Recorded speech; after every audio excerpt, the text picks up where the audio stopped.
I get the honor of actually doing a couple closing comments and thanking all of you for being here. It's really important, and particularly I want to thank, of course, for bringing out the students and for those of you who are in the trenches of learning new things and anxious to hopefully take some of these comments and lessons learned and apply them to your work going in the future. I want to just point out a couple quick notes, and then I'm going to put a couple of our partners on the spot here to sort of share what they've heard and some takeaways. And I've asked Representative John Ward to do that. I've asked Charlie Poster from the Department of Ag, and I'm going to put Andy on the spot and ask Andy to also speak, Andy Martin from Senator Klobuchar's office. A couple minutes just on sort of some observations, because there's always, in my opinion, there's always room for growth and an opportunity for us to improve the work we're doing. Molly did a great job of talking to you about the Resilient Region project, whereas so many people from this region, over 600, participated in a regional planning initiative, which set forth the strategies that we hope to achieve to create resiliency, which how we define resiliency and sustainability is it's economically, environmental stewards, and that we still act as environmental stewards as we have a responsibility to that, but we do it in a way that provides economic vitality and job creation in a way to improve our quality of life within this region, which encompassed a lot of strategies. We're fortunate enough to work with many partners that are in this room to move forward many of those strategies. And they all interweave. The one thing, there's a list of people here to thank. Most of them have already been mentioned throughout this work. I think what's important is, as you leave here, is to take with you is the message, not only are we grateful for the collaborations, because I've heard many of my colleagues, Larry Lundblad, President of CLC, who's here now, says this in his presentations. We are unlike a lot of regions in the nation. We know how to work together. We know how to pull our bootstraps up and get things done collectively. And they're doing it in broadband, and they're doing it in local foods, and we're doing it in education, workforce development, and we're doing it on and on. Cultural diversity issues. We address these issues in a collective way and bring voices to the table that aren't always part of these conversations. And that's really important because you get innovation when you get new ideas. So the Resilient Region Plan has really helped us leverage these great assets of this region to these partners that you all heard up here. And that's really important to note. Sometimes you think if you're part of a planning project, it's just going to be a plan and it sits on a dang shelf. And it never goes anywhere. And you're not sure how it ever got to the streets, right? So I think it's important to note that work has really created some great outcomes and really at the grassroots level projects that impact our lives. We have a lot of champions in this region to thank for that.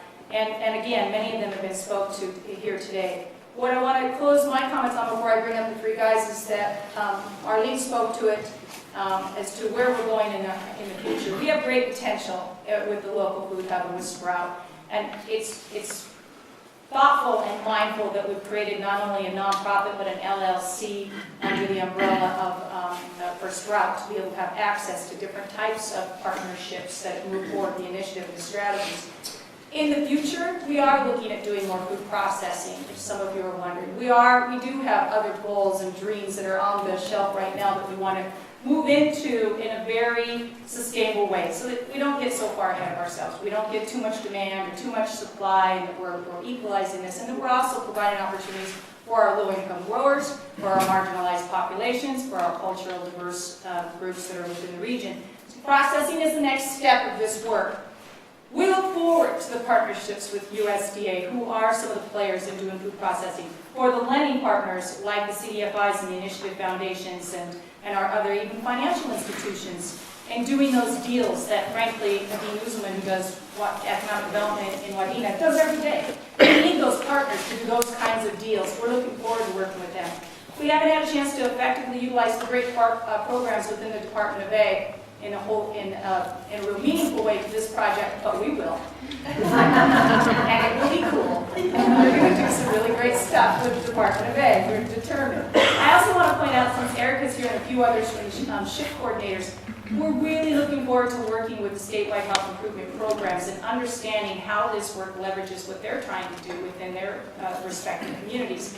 And building upon it, Bob McLean is always one to say, we need to build upon and align and leverage and not duplicate. And that's what we're really being conscious about and very, very thoughtful about, to making sure that we're not duplicating efforts of folks that are always doing great stuff. We've got master gardeners, we've got the extension folks, we've got the SHIP coordinators and the SHIP work that's happening. We need to make sure it's aligned with what we're trying to do here.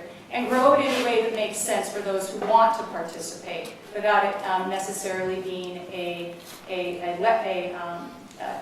local unit of government driven or demanded approach to supplying local foods. So this is a really great opportunity for our future to do some wonderful things around processing and growing the opportunity for more growers and those who want to purchase, the purchasers. So with that, I mean, I know you've heard a lot. Maybe it's been a bit of a dump, but I hope you take away some lessons and some thoughts and even some ideas on how you can participate. All are welcome here. I mean, seriously. So if there's an idea that you want to bring forward, give us a call. Give Arlene a call. Give me a call. Let us know, because it's really exciting, because this effort has grown from a mass of ideas. It's certainly not been any 2 or 3 people. I do want to pay special tribute. A lot has been given to Arlene in the Farm Statement 5s. You know, she works with an amazing team here that have also put a ton of skin in the game to make sure that we could launch this effort. And I do want to thank Bob, Arlene's husband. He introduces himself as Bob Jones, and Eric and Jesse and the whole team that really put in some those initial efforts. And you don't get there with visionaries like just us. It has to be everybody collectively. The message I gave in DC, and then I'm done, really was somewhat about our efforts to be able to do this in a holistic way. There is no one entity in this consortium that could have done this local food hub to the point to where we are all by themselves. No one's powerful enough, no one has enough influence, no one has it on their own. It took all of us coming together to be able to do this. The funding partners, the growers, the buyers, the ideation and the ideas that came from our partners through the Resilient Region Project, the renewable energy companies, and on and on. It took all of that to make this work. And I think that's the lesson that we're going to try to share with a lot of detail, and yes, meat to it, but a lot of detail to other regions across the nation that are trying to do this so that we can spread this great work. At least let's get across Minnesota first, right? So with that, I'd like to bring up Representative John Word, Andy Martin, and Charlie Poster, and share with us what they heard and their thoughts, and give us maybe some, it's okay to do some criticism, but some ideas as well. Thanks, guys.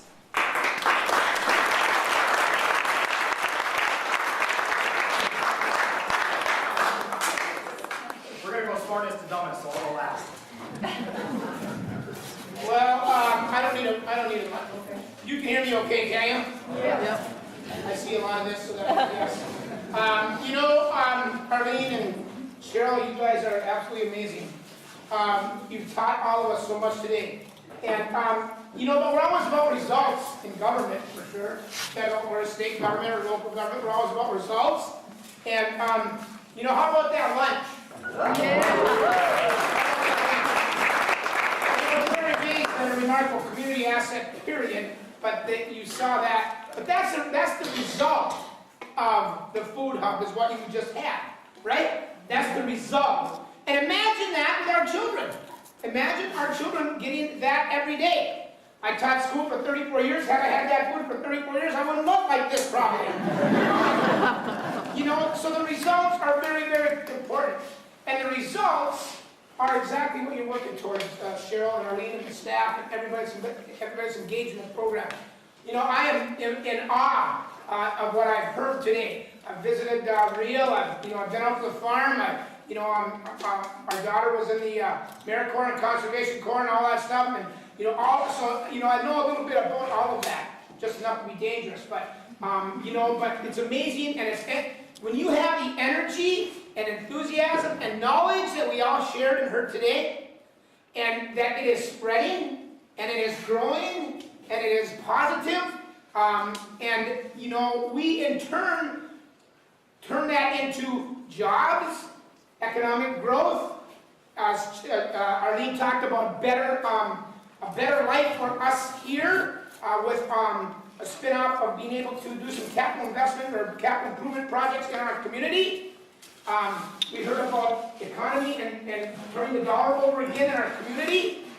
So, results is what we in government like to look at. And I'm telling you right now, I can't wait to have this explode and be the results. And, I just got done with a bonding tour, 3 days of a bonding tour. I'm on 15 days of bonding tours, going around the state of Minnesota and listening to people in different communities saying, here's what we need. I want to tell you what we heard in Red Lake, school district of Red Lake, who has a bonding project for their, is Colette still here? I don't even know if she's still here. But their cafeteria, they just started using local food. They took out all the crap in the not crap. And the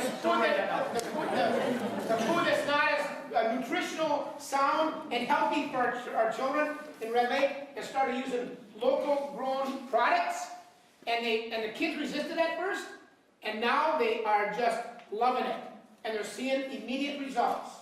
And so when you see those results as an elected official, it is wonderful. And it's a program that I know we in this area can lead on, because we've already done it. We've already done it, but we've got to keep going. So thank you for everybody that's been engaged, all the partners. And you know what? This is a collaborative effort of food and energy and economy and jobs and all of that working for our area. So I'm so proud to represent you and to be from this area and toot the horn when we go, wherever I go about. We are leaders here. So congratulations on the project. And you have my total 100% support. You know that always. And let's keep working together to make this the best area that is in the state of Minnesota and in the nation for sure. So thanks.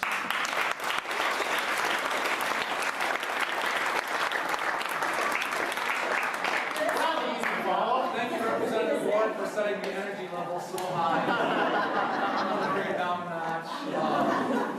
Thank you, Cheryl, for inviting me up here. A couple of takeaways, I think, for me, and that I'll take back to Senator Klobuchar, is just the tremendous partnership here in the community. What a success already, but you've got your grassroots partners, you've got your regional partners, you've got your state partners, and yes, there's federal partners there too.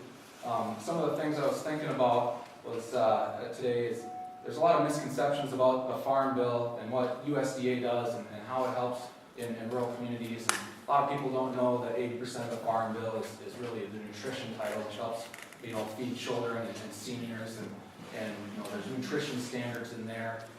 There's rural development piece, which helps with projects like these and energy projects and whatnot across all of the U.S. There's conservation in there. So there are the federal partners that can be a part of this and help out, and I'm really just excited to be here and learn more. I did not know that this project existed. I can't wait to go back and tell the senator about it, and hopefully someday get her out here. So just thanks for letting us come today. Be happy to listen and learn more about it.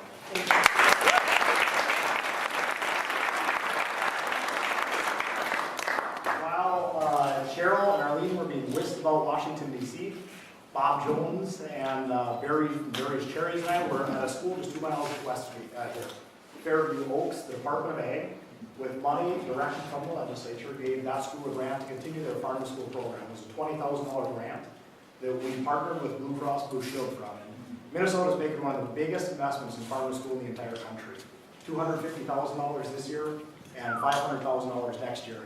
And Blue Cross is committed to obesity prevention. And they put in $125,000 their own. They think this is a good way to tackle that epidemic.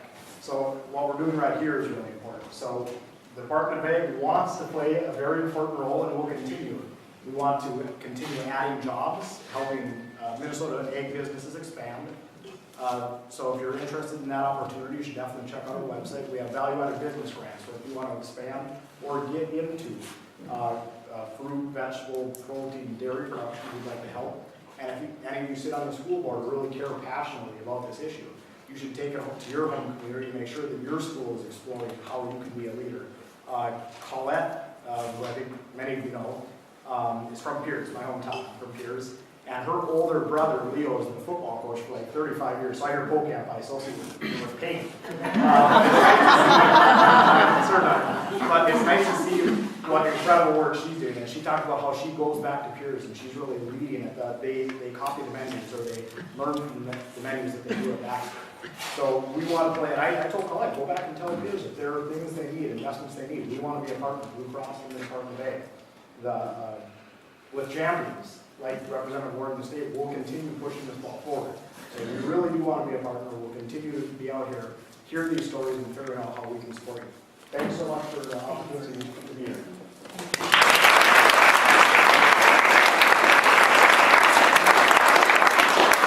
Cheryl lets us all go, I think we should all thank Cheryl for being that rock star that she is the umbrella that pulls the glue that brings the partners together and makes these great things happen. So here's